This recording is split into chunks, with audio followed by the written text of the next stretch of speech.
நண்பர்கள் அனைவருக்கும் வணக்கம். எல்லோரும் நன்றாக இருப்பீர்கள்.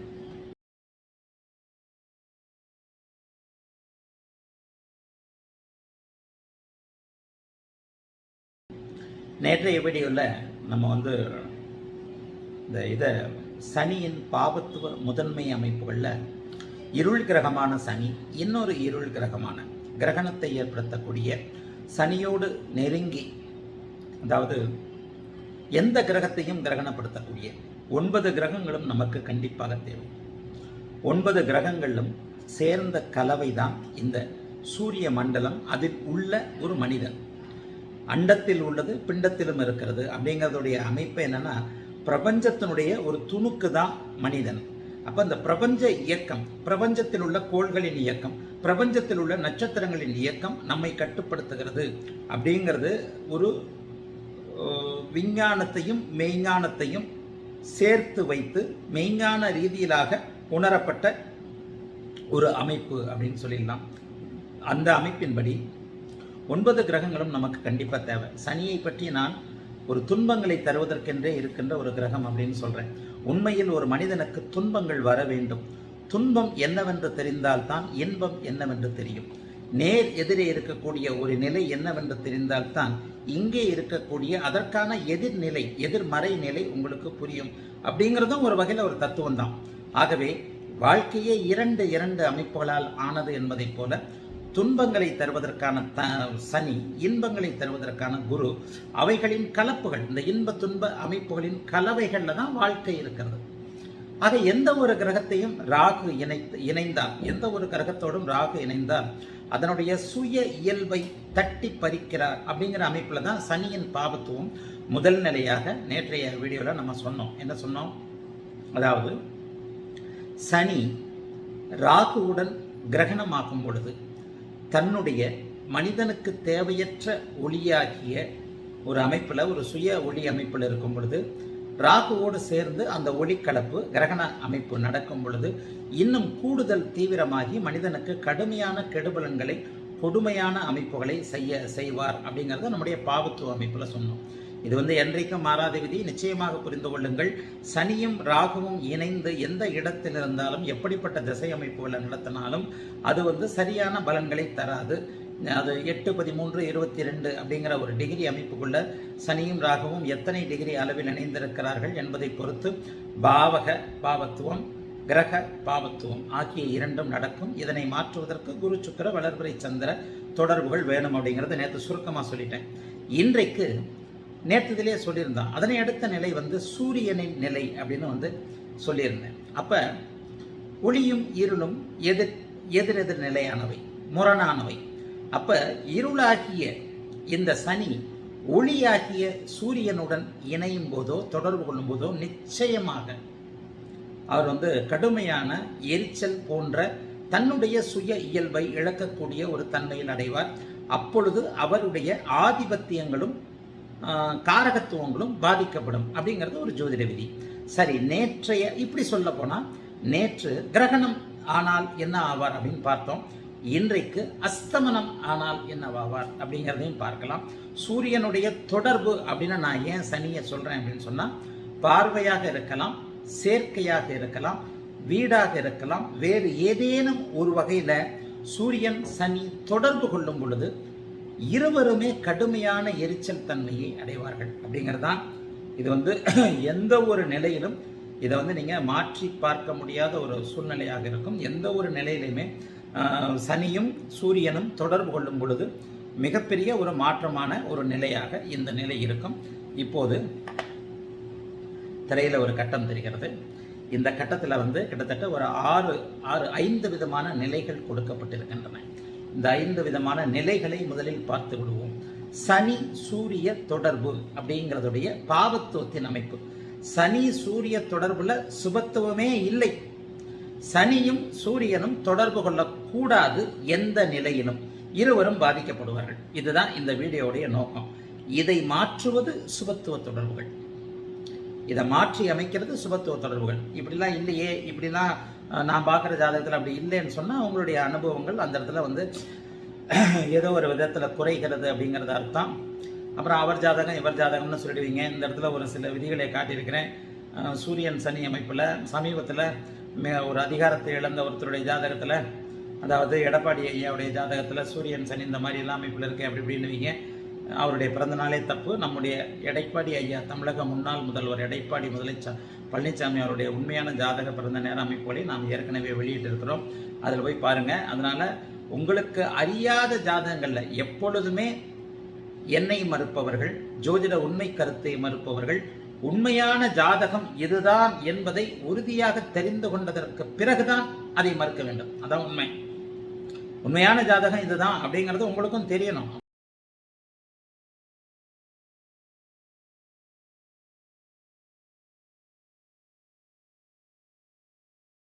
அப்பதான் ஜோசியம் விளையாட்டு சமாச்சாரம் இல்லை. இப்போது திரையில் கட்டம் தெரிகிறது. இதில் 5 விதமான நிலைகள் கொடுக்கப்பட்டிருக்கின்றன. இதில் பார்த்தீங்கன்னா வித்தியாசமான அமைப்பை கொடுத்துருப்பேன். முதல்ல மேஷத்துக்கு வந்துடுவோம். மேஷத்தில் சூரியன் சனி சேர்க்கை. இதில் வேற ஒரு நிலையும் சொல்லிடுறேன். மேஷத்தில் சூரியன் சனி சேர்க்கை, அங்கே வக்ரம் காட்டப்பட்டிருக்கிறது. மேஷத்தில் சூரியன் சனி சேர்ந்து வக்ரம்ன்றது இருக்கவே இருக்காது.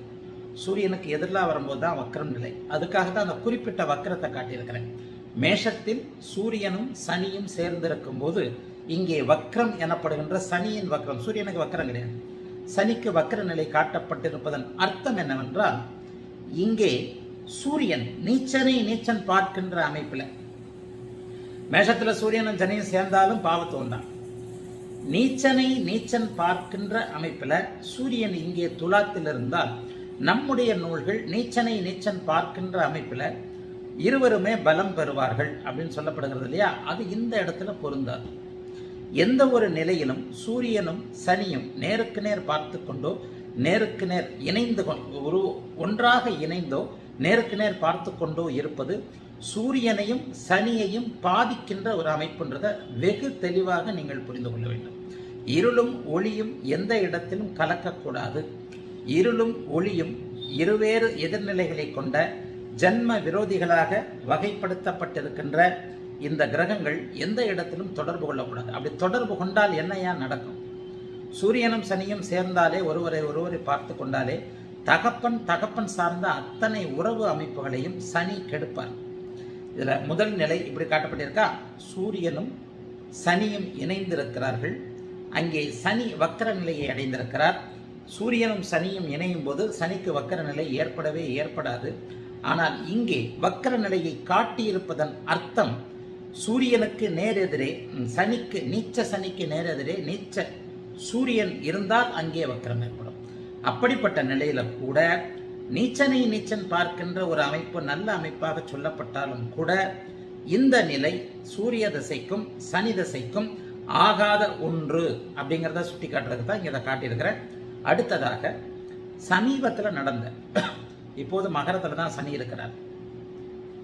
மகரத்தில் இப்போது சனி இருக்கிறார். எப்பொழுதெல்லாம் சனிக்கு நேர் எதிரே வருடம் ஒரு முறை சூரியன் வந்தே தீர்வார்.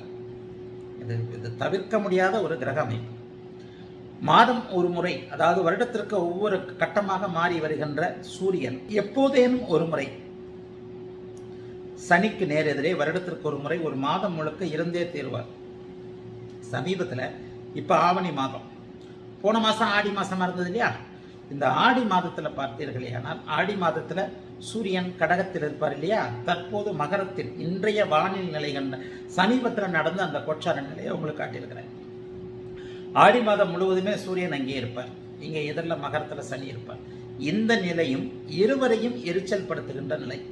இந்த நிலைமையிலையும் இப்போ ஆடி மாதம் பிறந்த குழந்தைகளுடைய சில விஷயங்களை பார்த்தீர்களே, ஆனால் அங்கே தகப்பனுடைய உறவுகள், தகப்பனுடைய உதவிகள் கிடக்கூடிய நிலையாக இருக்கும். இது பொது பலன். இந்த பொது பலனை மாற்றுவது சூரியனின் சுபத்துவம் அல்லது சனியின் சுபத்துவம். இங்கே சனியோடு வேறு எவரோ, சனியோடு சுக்கிரன் இருக்க முடியாது, அங்கே சூரியனோடு சுக்கிரன் இருந்திருக்கலாம். சூரியனோடு சுக்கிரன் இருந்திருக்கும் போது தகப்பனின் உதவிகள், தகப்பனோடு உறவுகள் சிறிது பாதிக்கப்படுவது கொஞ்சம் கட்டுக்குள்ள இருக்கும். சுபத்துவம் அதனுடைய கடுமையை, தன்மையை குறைக்கும் அப்படிங்கிறத நம்ம புரிஞ்சுக்கணும். சரி, இந்த அமைப்பு இரண்டாவது நிலையாக சொல்லிட்டேன். மேஷத்துல நீச்சம், நீச்சன் பார்த்தல், நீச்ச பங்கம். பொதுவாக இன்னொன்னு சொல்லிடுறேன், இந்த மேஷத்துல இன்னொரு கிளாரிட்டியை கொடுக்கல. சனி நீச்ச பங்கம் அடையக்கூடாது, தேவையில்லை. சனி நீச்சபங்கம் அடைந்தால் ஆதிபத்திய நன்மை, அதையும் சொல்லு.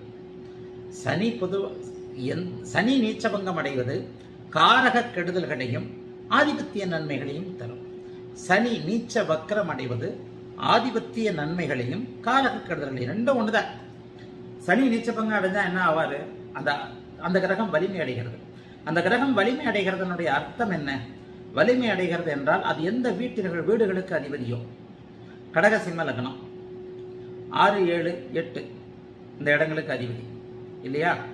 கடகத்திற்கு 7ஆம் அதிபதி 8ஆம் அதிபதி, சிம்மத்திற்கு 6ஆம் அதிபதி 7ஆம் அதிபதி. அப்போ அந்த 6, 7, 8ஆம் வீடுகளுக்கு அவர் வலிமையான நல்ல பலன்களை சனி நீச்சமடைந்து வக்கரமடைந்தால் தருவார். ஆனால் காரக கெடுதல்களை தருவார். தன்னுடைய வழிகளில் தான் நீச்சமடைந்தாலே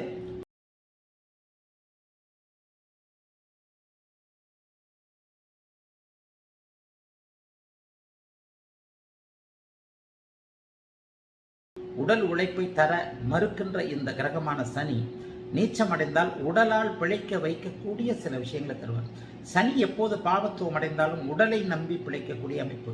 ஒரு மனிதன் உடலை நம்பி பிழைக்கக்கூடியது சில வருடங்கள் மட்டும்தான். எந்த தொழிலாக இருந்தாலும் உடல் உறுதி இருக்கும் வரை, உடல் அழகு இருக்கும் வரை, எந்த நிலைமையிலும். ஆக இதே புதன் வலுத்திருந்தா புத்தியே எந்த வயசுலையும் யூஸ் பண்ணலாம்.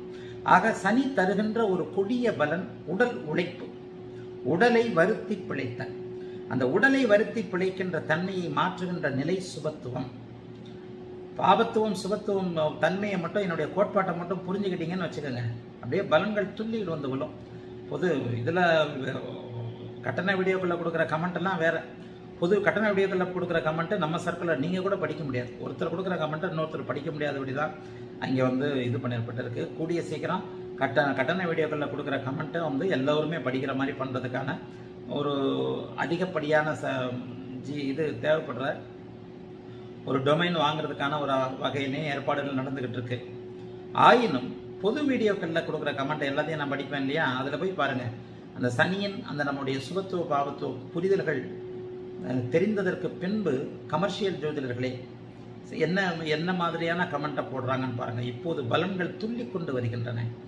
நீங்கள் சொல்கின்ற இந்த சுபத்துவ பாவத்துவ இதுவரைக்குமே கண்ணை கட்டி காட்டில் விட்டார் போல் ஏனோ தானோ ஒன்று சொல்லிக் கொண்டிருந்த பலன்கள் எல்லாம் உங்களுடைய சுபத்துவ பாவத்துவ கோட்பாட்டை, சூட்சும ஒரு கோட்பாட்டை புரிந்து கொண்டதற்கு பிறகு பலன்கள் அப்படியே நெத்தி பொற்றில் அடித்தார் போல சொல்ல முடிகிறது. யோ இதாயா உன் கணக்கு தான் அப்படின்னு சொன்னா ஆமான்னு சொல்றாரு வாடிக்கையாளர். ஆமாம், இப்படித்தான் இருக்கிறேன். உண்மை. எப்போது நான் சொல்லுகின்ற அந்த மேல் தளம் ஆதிபத்தியம், காரகத்துவம் அனைத்தையும் எடுத்துக்கொண்டு அதற்கு பிறகு வருகின்ற சுபத்துவ பாவத்துவ தன்மைகளை புரிந்து கொள்கிறீர்களோ அப்போது அப்படியே பலன்கள் அப்படியே துள்ளி கொண்டு வரும். சரி, இந்த அமைப்பில் பாருங்க, சனி வலுக்கக்கூடாது, நீச்சனாவது நல்லது, வக்கரமாவது உச்சத்துக்கு இயல்புக்கு மாறான நிலைமைக்கு வந்துட்டாரு. அப்போ சுபத்துவம் அடையணும். அந்த நேரத்தில் போய் அவர் வக்கரமாகி சூரியனுடைய பார்வையை வாங்கினா இன்னும் குடும்பம் ஆடுவார். ஆகவே அந்த நிலை தவறு. சூரியனும் சனியும் இணைந்திருப்பதும் ஒரு பாவத்துவம், சூரியனும் சனியும் பார்த்து கொள்வதும் ஒரு பாவத்துவம். ஆக 2 நிலைகளை இங்கே காட்டிட்டேன். மேஷத்தில் வக்கரம், மேஷத்தில் சூரியன் சனி இணைவு, மேஷத்தில் சனி வக்கரம், துலாத்தில் சனி இருந்து சூரியன் இருந்து பார்ப்பதால் அங்கே வக்கரம். சமீபத்திய நிகழ்வு, மகரத்தில் சனி இருக்கிறார், எதிரே கடகத்தில் அவர் இருக்கிறார். சூரியன் சனி இருக்கும் பொழுது தந்தையின் அமைப்புகள் அத்தனையும் கெடக்கூடிய ஒரு நிலை, தந்தைக்கு நாமே மகனாக இருக்க முடிய நிலை, நமக்கு அவர் தகப்பனாக இருக்கக்கூடிய நிலைமை, தந்தையின் வழி அமைப்புகள் எல்லாம் அப்பம் கூட வச்சு பிறந்த சூரியன், சித்தப்பன், பெரியப்பன், அத்தை கித்த தகப்பனுடைய அமைப்புகள், தகப்பன் சம்பாதித்து கொடுத்த சொத்துக்கள், தகப்பனுக்கு தகப்பன் தாத்தா கொடுத்த சொத்துக்கள், நியாயமாக நமக்கு சேர வேண்டிய சொத்துக்கள், கூடுதலாக சிம்மமும் 9ஆம் பாவகமும் கெடுமாயின் பாயிண்ட்டுக்கு அப்படிதான் வந்துடணும். இது ஒரு நிலை. சூரியனும் சனியும் பார்த்து கொண்டு விட்டார்கள். இவருக்கு தகப்பன்ல ஏதோ பிரச்சனை இருக்குது. சூரியனும் சனியும் இணைந்திருக்கிறார்கள், பார்த்து கொண்டிருக்கிறார்கள், தொடர்புகளோடு இருக்கிறது. இவருக்கு தகப்பனுக்கும் இவருக்கும் ஏதோ பிரச்சனைகள் இருக்கு. என்ன பிரச்சனை? தகப்பனே இருக்கிறாரா? தகப்பனாக இருந்து இல்லாமல் இருக்கிறாரா? தகப்பன் உயிரோடு இருக்கிறாரா இல்லையா? என்ன தசாபக்தி அமைப்புகள்? அடுத்து சிம்மத்திற்கும் 9ஆம் பாவகத்திற்கும் 9ஆம் பாவகாதிபதிக்கும் வந்துடணும். அவ்வளவுதான். தகப்பனை பத்தி இன்னும் கொஞ்சம் ஆழமாக உள்ளே போவதற்கு, சூரியன் சனியால் பாதிக்கப்பட்டிருக்கின்ற நிலைமையில தகப்பனை பற்றி உள்ளே ஆழமாக போவதற்கு சிம்மம் எவ்வாறு இருக்கிறது, இந்த தொடர்புகளுக்கு சிம்ம பாவகம் எத்தனை அளவிற்கு பலவீனமாக இருக்கிறதா, பலமாக இருக்கிறதா, அதனை அடுத்து அப்படியே 9ஆம் பாவகம் சிம்மம், பொதுவான தந்தையை பற்றி குறிக்கக்கூடிய சில நிலைகள். சரி, அதை அப்படியே மேல இன்னொரு நிலையில கொண்டு வந்துட்டா 9ஆம் பாவகம் காரகம் வேறு ஆதிபத்தியம் வேறுன்னு சொல்லியிருக்கிறேன் இல்லையா? அப்ப 9ஆம் வீடு தகப்பனை குறிப்பாக காட்டக்கூடிய ஒரு வீடு. அப்போ 9ஆம் அதிபதியும் 9ஆம் பாவகமும் எத்தகைய நிலையில் இருக்கிறார்கள் என்பதை பார்க்கும்போதே இந்த நன்மை வந்துடும். அடுத்ததை பார்த்தீங்கன்னா சிம்மத்துல சூரியன் சனியை கொண்டு இருக்கிறேன். சிம்மம் அதாவது இந்த இடத்துல என்ன சனியின் அதிகமான கூடுதல் பாவத்துவம்னா, சனி இங்கே வலிமை இழந்திருக்கிறார், சூரியன் இங்கே ஆட்சி நிலையில் இருக்கிறார். சூரியன் எப்போது வலுத்திருக்கும் போது அங்கே போய் சனி சரண்டர் ஆகுறார். ஒரு ரவுடி பைய பிடிக்காத, அவனுடைய இயல்பே ரவுடித்தனம், எல்லா நிலைமைகளிலும் ஒரு ரவுடி பைய, அவன் போய் போலீஸ் இன்ஸ்பெக்டர் வீட்டில் போய் மாட்டிக்கிறான். திருடத் தெரியாதவன் தலையாரி வீட்டில் போய் ஒளிஞ்சான்னு சொல்லுவாங்க. திருடத் தெரியாதவன் தலையாரி வீட்டில் போய் ஒளிஞ்ச கதையா அப்படின்ற கதை ஒன்று உண்டு. கிராமத்தில் தலையாரி என்கின்ற விஏஓ, அந்த காலத்தில், அதாவது பிரிட்டிஷ் காலத்தில் தலையாரி என்கின்ற ஒரு பதவி உண்டு. வில்லேஜ் அட்மினிஸ்ட்ரேஷன் ஆஃபீஸர் மாதிரி, கர்ணான், தலையாரி, முன்சீஃப்னு சொல்லுவாங்க அந்த காலத்தில். சிறு வயதில் நான் கேள்விப்பட்டிருக்கிறேன். இன்றைய தலைமுறைக்கு இது தெரியாதுன்னு நினைக்கிறேன். இந்த தலையாரி என்பவர் அரசாங்கத்தின் கடைநிலை பிரதிநிதி. ஒவ்வொரு கிராமத்திற்கும் அரசாங்கத்துக்கு உள்ள ஒரு தூதுவர். அவர் ஒரு அரசாங்கத்தின் சார்பில் உள்ள தலையாரி, அரசு பதவியாளர். அந்த கிராமத்தில் நடக்கிற அரசாங்கத்துக்கு எதிரான ஏதேனும் சட்டம் ஒழுங்குக்கு அரசுக்கு தகவல் கொடுக்கக்கூடியவர். அந்த கிராமத்தில் ஒருத்தன் இருக்கிறான், கெட்டவன் இருக்கிறான்னா வந்துட்டான்னா அவனை பிடிச்சி கொடுக்குற பொறுப்பே அந்த தலையாரிக்கு தான். கிராம முன்சீப்புக்கு உதவியாளர்னு ஏதோ சொல்லுவாங்க. கிராம முன்சீப் என்பவர் அவருக்கு ஒரு மேம்பட்ட ஒரு நிலையில் இருக்கிற கிராம தலைவர். அப்போ அந்த திருட தெரியாதவன் தலையாரி வீட்டில் போய் ஒழிஞ்சான்னா அந்த தலையாரி தானே போய் பிடிச்சி கொடுக்கணும். அவன் அரசுக்கு பயந்து அவனை பிடிச்சி கொடுத்து தான் தீர்வான்ற கதையா. இங்கே சிம்மத்தில் சூரியன் சனி சேர்க்கை, அங்கே சூரியன் அதிக வலுவோடு அமர்ந்து, சிம்மத்தில் சூரியன் சனி அதிக வலுவோடு அமர்ந்திருக்கும் போது, சூரியன் அதிக வலுவோடு அமர்ந்திருக்கும் போது சனி அங்கே கூடுதல் பாவத்துவத்தை அடைவார். ஆயினும் சிம்மம் கெடும், சூரியன் கெடுவார். இதான் இங்கே நோட்டிஃபைடு பாயிண்ட். இங்கே தான் சனியும் கெட்டாரு, சூரியனையும் கெடுத்துட்டார். சுத்தமாக சூரியன் கெடுத்துருவார். 8, 12, 8, 13, 22 டிகிரிக்கு ஏற்றார் போன்ற அளவில் சுத்தமாக சூரியனை அவர் கடுமையான அமைப்பில் அவர் இது பண்ணுவார். ஆகவே எந்த நிலையிலும் சிம்மத்தில் சூரியன் சனி தொடர்புகள் கண்டிப்பாக இருக்கக்கூடாது அப்படிங்கிறத காட்டியிருக்கிறேன். அடுத்தது துலாத்தில் சூரியன் சனி. இந்த துலாத்தில் சூரியன் சனியை ஒரு தடவை எடுத்துருங்க. மேலே சூரியனை நேர பார்த்துக்கின்ற அமைப்பு. இங்கே துலாத்தில் சூரியன் சனி. இங்கே துலாத்தில் சூரியன் சனி என்பது சூரியன் நீச்சபங்க ராஜயோகத்தை அடையக்கூடிய பொதுவான ஒரு நிலைமைன்னு சொல்லப்பட்டாலும் கூட துலாத்தில் சூரியன் சனி இணைவது சூரியனுக்கு ஆகாது. இங்கே நீச்சபங்கம் தான். ஆதிபத்திய விசேஷம் வேண்டுமானாலும் இருக்கலாமே தவிர காரக நன்மைகள் இருப்பதற்கு வேறு எந்த விதமான சுபத்துவமும் இல்லாத தன்மையை தவிர்த்து வெறும் சூரியனும் சனியும் இணைந்திருக்கும் போது இருப்பதற்கு வாய்ப்பே இல்லை. நீச்ச பங்கம் என்பதையும் மீறி பாவத்துவம் தான் செயல்படுகிறது. ஆயிரக்கணக்கான ஜாதகங்களில் அதை உறுதிப்படுத்திக்கிட்டு இருக்கிறேன். இந்த சூரியன் சனி சேர்ந்த ஜாதகங்களையே நான் கிட்டத்தட்ட 1000க்கும் மேற்பட்ட ஜாதகங்களை பார்த்திருப்பேன். நான் உங்களுக்கு என்னுடைய அனுபவத்தின் வாயிலாக சொல்லிக் கொண்டிருக்கின்ற சில விதிகள் நிச்சயமாக 100% உறுதிப்படுத்தப்படும்.